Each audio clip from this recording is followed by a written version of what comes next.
This is the process shot.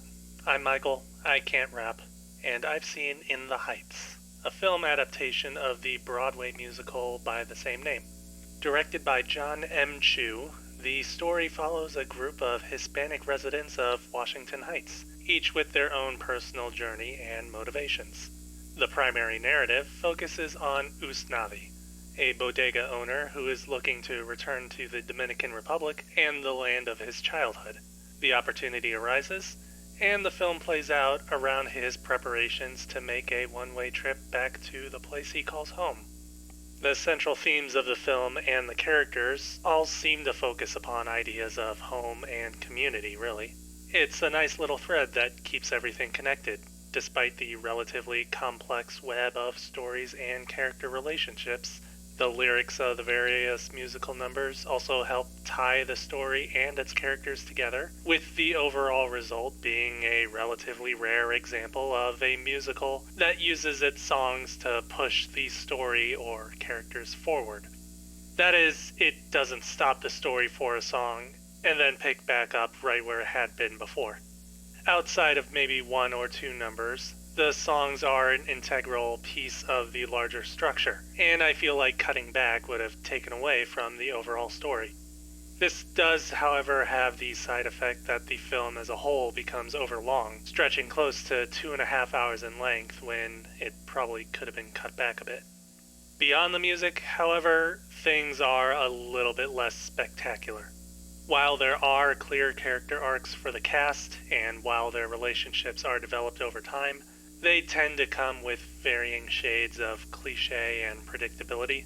They aren't entirely unoriginal, and they're written well enough that you won't immediately notice, but the frameworks are exposed enough that you might be able to see what's coming. The technical aspects of In the Heights are also a bit mixed, excelling primarily in musical numbers, but not always being put to their highest potential elsewhere. There's a sense of stylization in the film, but it's only really put forward in the musical numbers, comparatively leaving the story scenes kind of barren.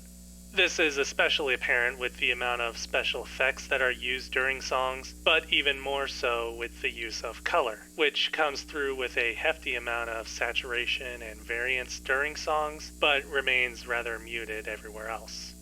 It's all a pretty clear sign that they wanted these songs to be the main spectacle of the film, rather than try to maintain that aesthetic throughout.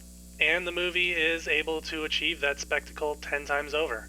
At the end of the day, In the Heights is a pretty fun movie about a world that can only really exist in this sort of fantasy and imagination. While the story is a bit light on substance, it's carried well by the film's other elements, and its weaknesses are masked pretty well by the spectacle of the music. It would have been nice if there had been a sense of fantasy throughout the whole film, but it isn't hurt much because it's lacking that. Overall, In the Heights is enjoyable, and while it may turn people off with the amount of music and the rather long running time, it still will be able to hit a musical sweet spot for most others. In the Heights, Jon M. 2021. 3.5 stars. I'd definitely recommend seeing this at some point. Anyways, that's the end of the review. If you liked it, leave the video a like. If you want, leave a comment. If you want more reviews like this, please subscribe. And after that, go watch a movie or something. Not necessarily this one either.